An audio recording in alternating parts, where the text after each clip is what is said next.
from which our thought for consideration today will derive will be found in the 14th chapter of the Gospel according to St. Matthew. The 14th chapter in the Gospel according to St. Matthew. And we'll begin at verse number 25 today. Verse number 25. And the word of the Lord declares on this wise. And in the fourth watch of the night, Jesus went unto them, walking on the sea. And when the disciples saw him walking on the sea, they were troubled, saying, "It is a spirit or a ghost." And they cried out for fear. But straightway Jesus spake unto them, saying, "Be of good cheer. It is I. Be not afraid." And Peter answered him and said, "Lord, if it be thou, if it be you, bid me come unto thee on the water." And he said, Jesus said, "Come." And when Peter was come down out of the ship, he walked on the water to go to Jesus. But when he saw the wind boisterous, he was afraid and beginning to sink. He cried, saying, "Lord, save me." And immediately Jesus stretched forth his hand and caught him and said unto him, "O thou of little faith, you who are anxious, why did you doubt me?" And when they were come into the ship, the wind ceased. For a few moments, I want to uplift a thought for our consideration from the word of the Lord. And I would like for us to ponder on these words: a lesson learned. A lesson learned. One of the difficult things that I have discovered in this journey with God is that sometimes he'll give you instructions that are absent of details. I know we were taught to say yes to the will of God, but what do you do when your yes doesn't make you entitled to receive the answers you were looking for as to why God has you doing what he told you to do? I know, I get it, I understand. You anticipated answers when you gave your yes to God. But friend, what do you do when God chooses to leave you in suspense? And if that's not enough to drive the side of you that likes to be in control crazy, then what do you do when you are faced with the reality that God won't always make you aware of what opposition you may face along the way? Because if he told you everything up front, you wouldn't have said yes to his will in the first place. You see, this is a real challenge for those of us who are logical, because it is within our human nature to want information. We want to dissect and process information like we eat food, so that we can know what we're getting into, or have fuel that will propel us to move, because we don't want to commit to something for which we are not prepared to handle. And the truth is, let's be honest today, if we do choose to commit, we form an expectation in our minds on what we think something should be, because we have limited, if not any information at all, concerning how this situation will really play out. Therefore, this creates a dilemma, because now we are tempted to move by what we see, which will result in us placing confidence in ourselves rather than in the one who has proven to be incapable of failing. And this is why our focus is positioned here in the 14th chapter of Matthew's record. Now, time will not allow me to dive into all of the contextual setting surrounding the scriptural focus for our consideration. But it is necessary to understand, as an important note, that Matthew organizes his record specifically here in the 14th chapter very systematically. He places in sequential order the events surrounding the cold-hearted execution of John the Baptist, one who was authentic and unique, but also anointed to prepare the way for Jesus by being the voice crying in the wilderness. Then Matthew brings us to a time where Jesus separated himself for a moment, possibly, in my opinion, to grieve the loss of John. Yet the record shows, though Jesus took time for himself to go to a solitary place, the word got out that Jesus was around, and as a result, thousands of people gravitated towards him because they were longing to be in his presence. And when this happened, Jesus was so moved with compassion for those that gathered around him, even until sicknesses they had, he began to heal. Now, it is written, it's not written in black ink, but what amazes me is how Jesus was able to minister out of compassion, even while possibly still grieving. Again, there's no proof of this. It is only my position. However, if this thought holds weight, if it's valid, then it is a powerful principle that we cannot afford to miss concerning how God can use you to minister to those hurting, even when you're hurting yourself.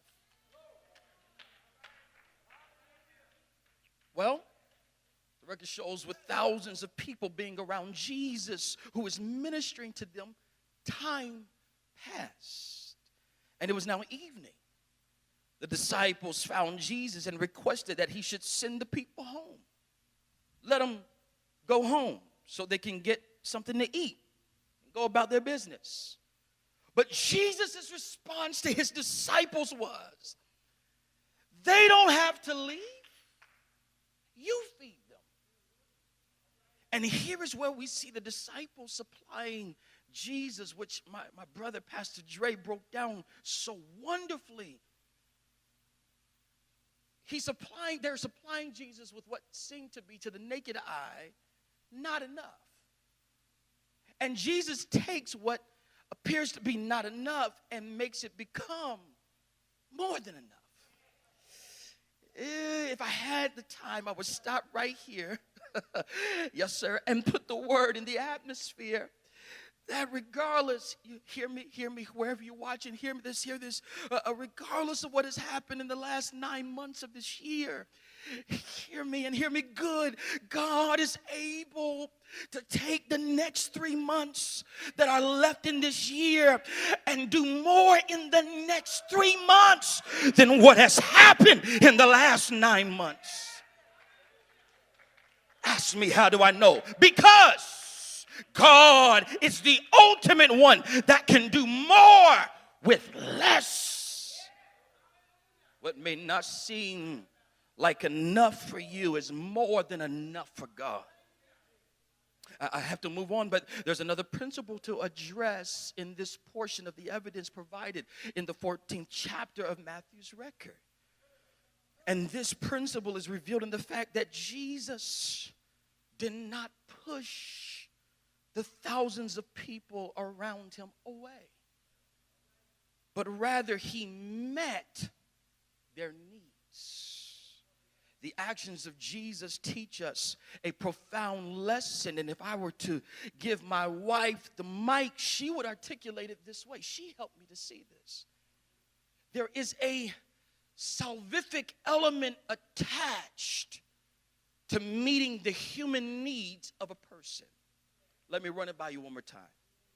she helped me to see that there is a salvific element attached, these are her words, to meeting the human needs of a person. In other words, while we know the term salvific to be the adverb of the term salvation, and we understand salvation to be a term that means to be rescued, it is important to see that one of the ways people are rescued is when the body of Christ shows compassion and concern towards the human needs. This is one of the things, let me be very honest with you, this is one of the things that impacted me deeply about New Bethel. This ministry is invested in the community. And this is important because communal work is a part of the kingdom agenda. So Jesus met their needs. And after this happened, the record shows that Jesus tells his disciples, ahead of him. Don't miss it. Leave ahead of him and sail out to the other side of the country. Don't miss it. Sail out to the other side of the country as he dismissed the people. Well, once the people departed and the disciples followed the instruction, Jesus took a journey to the hills by himself to pray. I won't deal with that right now, but this is what I want you to see. While Jesus was away in prayer, it became extremely late in the evening. And out of nowhere, a storm happened that troubled the disciples who were traveling on the sea, while Jesus was physically nowhere to be found. Let's connect some of the dots now. In verse 24, the evidence reveals the disciples in a precarious situation because they were in the middle of a violent storm while trying to approach a destination from which they were still a good distance. They were doing what they could to follow the instructions, sell out to the other side of the country, while facing opposition which served as a hindrance against the progress they were trying to make.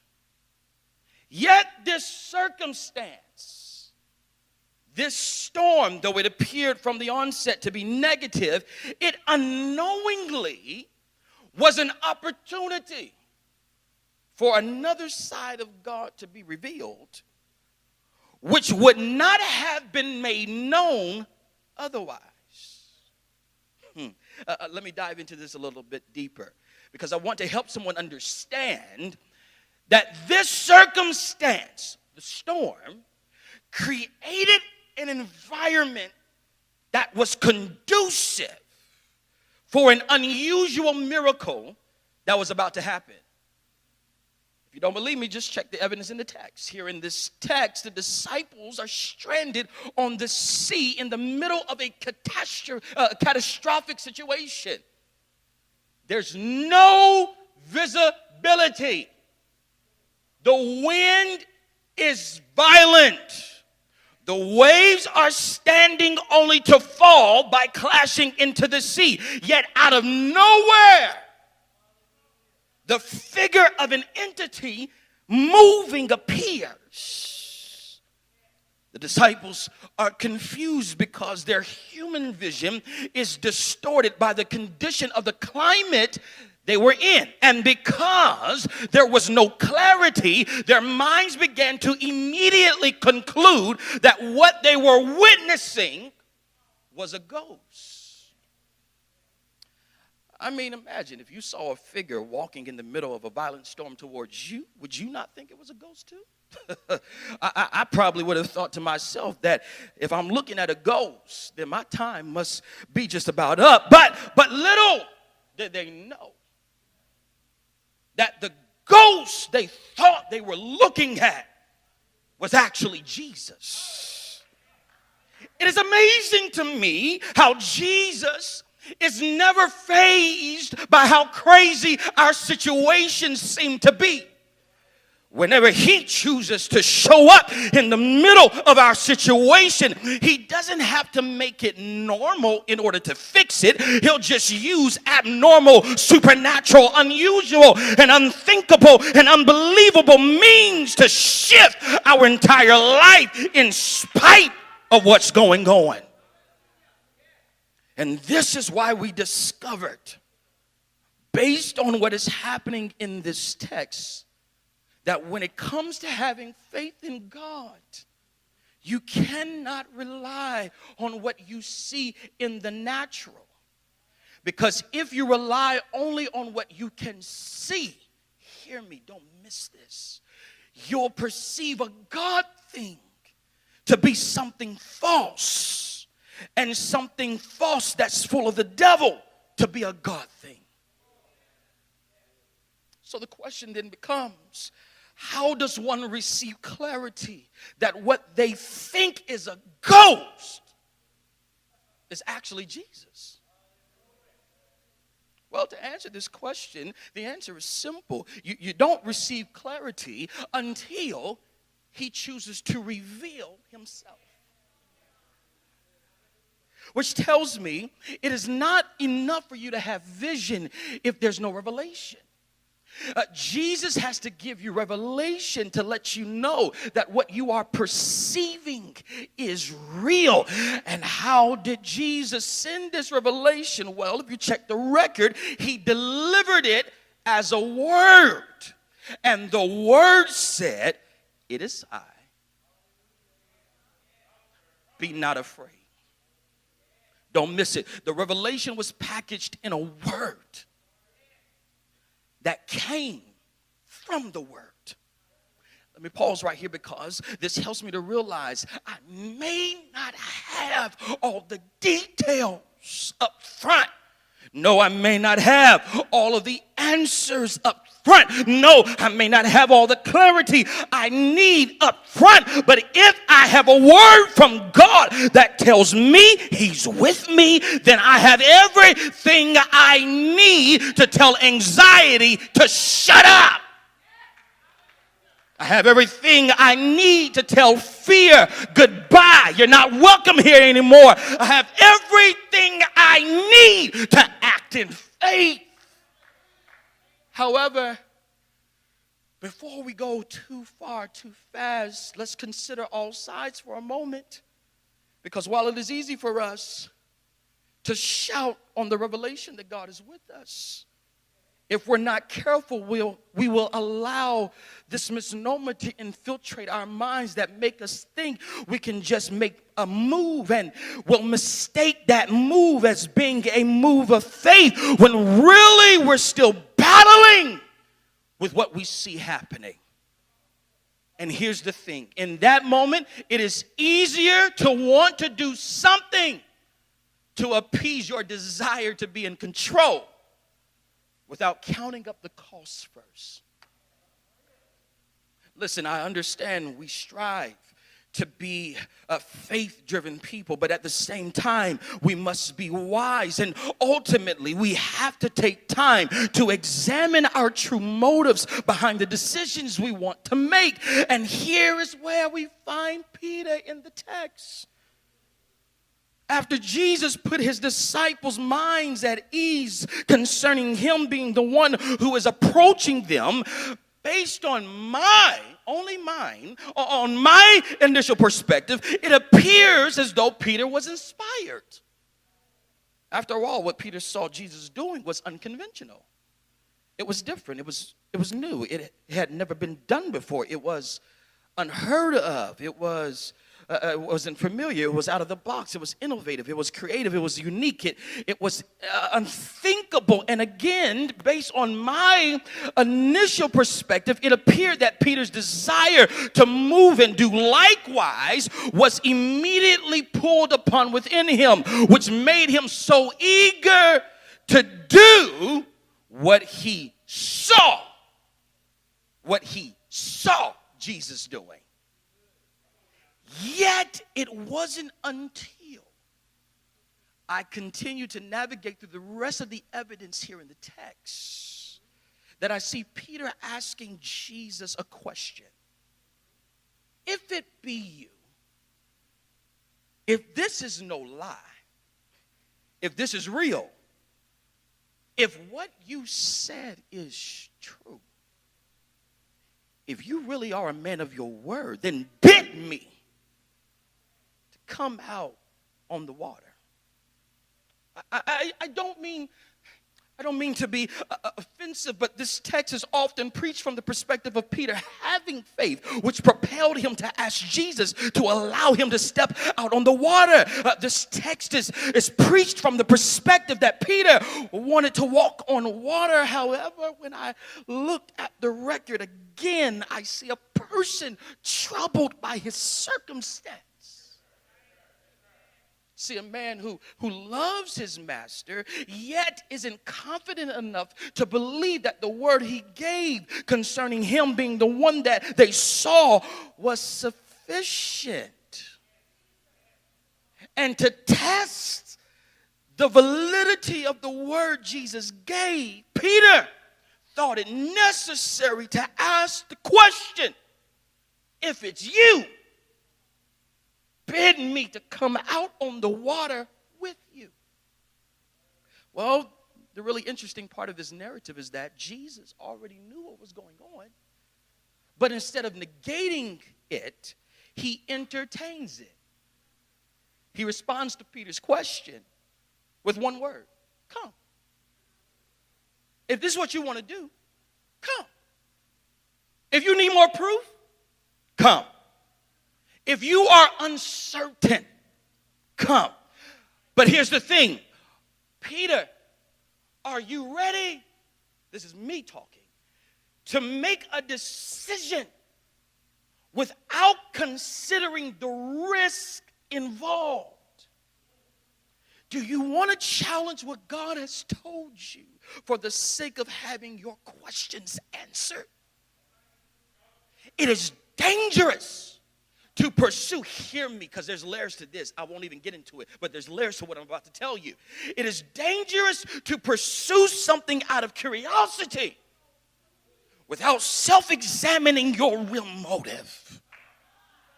Because if you don't check yourself, you'll begin to sink in a place that you could have walked on. Peter stepped out of the boat. He was making progress as he was approaching Jesus, but when he was hit with the reality of what it means to step outside of the ark of safety, when it was just easier to take Jesus at his word because he was trying to keep them protected, it was too late, and he started to drown. Yet the record shows that when this happened, immediately Jesus rescues him and pulls him out of a sinking situation, only to give Peter a lesson attached with a rhetorical question. Oh, ye of little faith. You, the one that's anxious, the one that wants to make sense of everything. You, Peter, you of little faith. I know there's more in you, but in this moment, Peter, you of little faith, why did you doubt me? Friend, this brings me to the conclusion of the whole matter, which is, if the instruction was to go on the other side, I don't know what your other side is. I don't know where God is taking you. I don't know where God is telling you. But if he told you to go on the other side, if he says it's time to make a transition, go on the other side. You can't stay where you are. It's time to go on the other side. Even if you're faced with opposition, you have to trust that Jesus will be present to ensure a safe arrival. The key is, though, when God gives you a word that he's with you, don't allow doubt to cripple you from believing what God said. Take Peter's experience and apply it to your life, because I've had to. And you will see that it's a lesson learned. Just in case some of you, I'll be very transparent with you. Just in case some of you are wondering if this message is personal, allow me to put your mind at ease, because it is. However, while it seems as though this message is regarding my future, it is actually a message that speaks about my past. This word serves as the heartbeat of what happened for me when I moved to KC, when I had to come to Kansas City. I began once I got here because I had to face some storms. I had to face some growing pains. And then I began to question God. Is this really you? I expected, because I didn't have all the details, I formed an expectation in my mind based on limited information about how things were supposed to play out. That's what Peter did. But because of these expectations and because of the questions, I was almost ready to get out of the boat. I was ready to leave. I was ready to say, I'm done with this. I was ready to walk on the water to find out if this is really real. I don't want to stay here. If it means I got to walk on the water to get to where I'm supposed to be, I don't have to stay here to do that. Yet there came a time when anxiety hit, and I had to face the feeling of being alone, and I felt like I was sinking. Yet Jesus rescued me and established me in a way that I couldn't imagine. But whether you believe this or not, this text, I had forgotten about it until the Lord brought it back to my memory. He gave me this message back at the close of 2014 and all of 2015. I forgot about it. And I looked closely at the text this time. And I remember Jesus asking, not Peter the question, but I heard him asking me, Kameron, oh, you of little faith. You that are so anxious, you that you don't even want to acknowledge it, but you that want to be so in control. Why are you doubting me? I brought you here for a reason. I'm trying to take you to the other side, but you're ready to move out of my will and don't even know it. Friend, I lie not to you. When it began to make sense and all come together, in that moment I made a decision not to doubt God ever again. I really thought I had faith before, but he brought me to a place where I had to seriously trust him. And because I've learned to trust God even when his word doesn't make sense, I have not seen the righteous forsaken, nor his seed begging for bread. Though it was a hard lesson, nonetheless, it was indeed a lesson learned. Friend, that is the conclusion of the whole matter. Learn from Peter, and I hope you can hear my heart today. Sometimes God's not going to give you all the details, but there's somewhere he's trying to take you. There's a destination that you must reach, and I know he didn't warn you about the storm that was coming. But you got to rely on your history with God. Has he ever failed you before? Has he ever abandoned you? Has he ever neglected you? Has he ever left you by yourself? If you really be honest, everywhere you look, everywhere you turn, if you check the history, he was always there.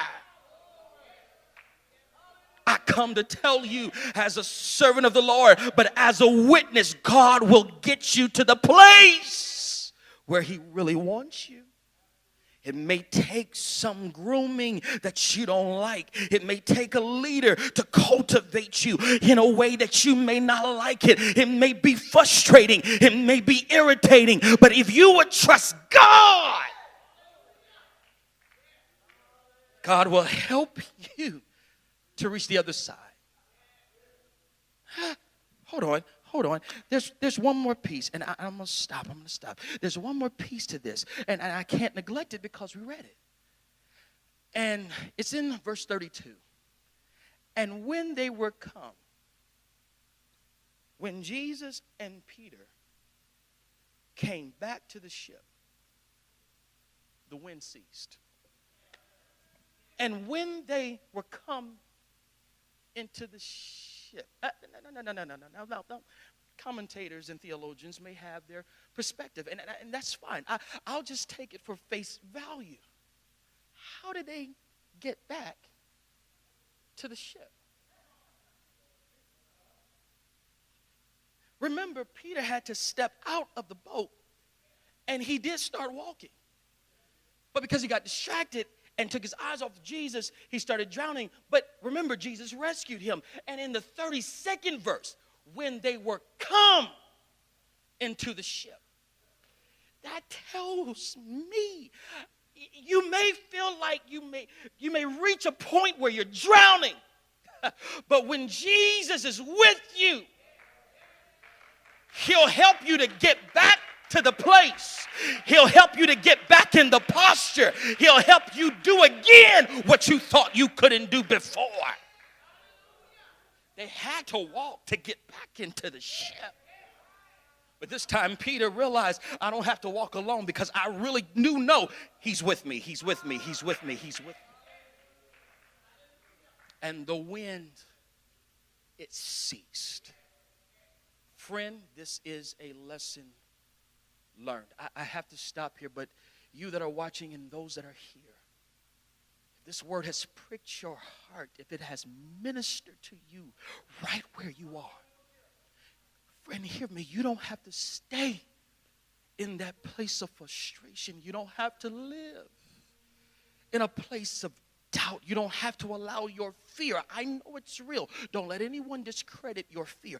I get it. It is an actual human emotion. It's real. But understand that fear, as we've learned here from our pastor, it is the antithesis. It is the opposite of faith. The fear is opposing you because it does not want you to be free enough to believe that even though you don't have the details, God is with you. Check how God has kept you all, not just last year, but just take 2020. The fact that you're still here is evidence that God is with you.